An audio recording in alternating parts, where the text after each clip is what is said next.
എനിക്കിങ്ങനെ നിൽക്കാൻ കഴിയുന്നില്ല. എനിക്ക് ലെവലാണ്ട് ശ്വാസം മുട്ടുന്നതാണ്. അതുകൊണ്ട് എനിക്ക് കഴിയുന്നില്ല. ആരെൻ്റെ പേര് നിൽക്കൂലാണ്. എനിക്കിങ്ങനെ കുറ്റം മാത്രം കേട്ടിട്ട് നിൽക്കാൻ കഴിയുന്നില്ല. ഓൻ ചെയ്താലും അതിന് കുറ്റം നിൽക്കുന്ന ആ സംശയവും ഓൻ ചെയ്യുന്നതിനൊന്നുമില്ല. എനിക്ക് തീരെ ഇഷ്ടമില്ല ചെയ്യാൻ. എനിക്ക് ഇനിയും നിൽക്കണം. ഞാൻ മരിച്ചു എൻ്റെ ഉപ്പ് വരിയൂലേ കുറെ. ഓനിക്ക് സന്തോഷായിരിക്കും, പക്ഷെ എൻ്റെ ഉപ്പയും വരിയൂലേ. എനിക്കത് എൻ്റെ ഉപ്പാടത്തിൽ പറഞ്ഞു കൊടുക്കണാണ്. ഓനങ്ങനെ നല്ലോനായിട്ട് ജീവിക്കണ്ടാണ്.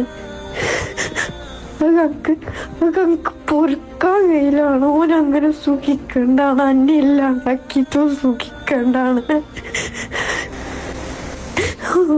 ഓരോന്ന് വെറും 20 വയസ്സ് മാത്രം പ്രായമുള്ള ഫാത്തിമ റിസ എന്ന പെൺകുട്ടിയുടേത് കഴിഞ്ഞ ജനുവരിയിലായിരുന്നു ഇവരുടെ കല്യാണം കഴിഞ്ഞത്. എനിക്ക് തോന്നുന്നു മാർച്ചിൽ ചെറിയ ഇഷ്യൂസും കാര്യങ്ങളൊക്കെ ഉണ്ടായിട്ട് ഈ ഹസ്ബൻഡിന്റെ വീട്ടുകാർ ഒന്ന് സോൾവ് ചെയ്ത് വിട്ടായിരുന്നു. പക്ഷെ അതിന് ശേഷമാണ് അറിയുന്നത് കുട്ടി ആത്മഹത്യ ചെയ്തെന്നുള്ളത്. ഇതുപോലെ എത്ര എത്ര കേസുകൾ നമ്മൾ ദൈനംദിനം കണ്ടുകൊണ്ടിരിക്കുക അല്ലേ.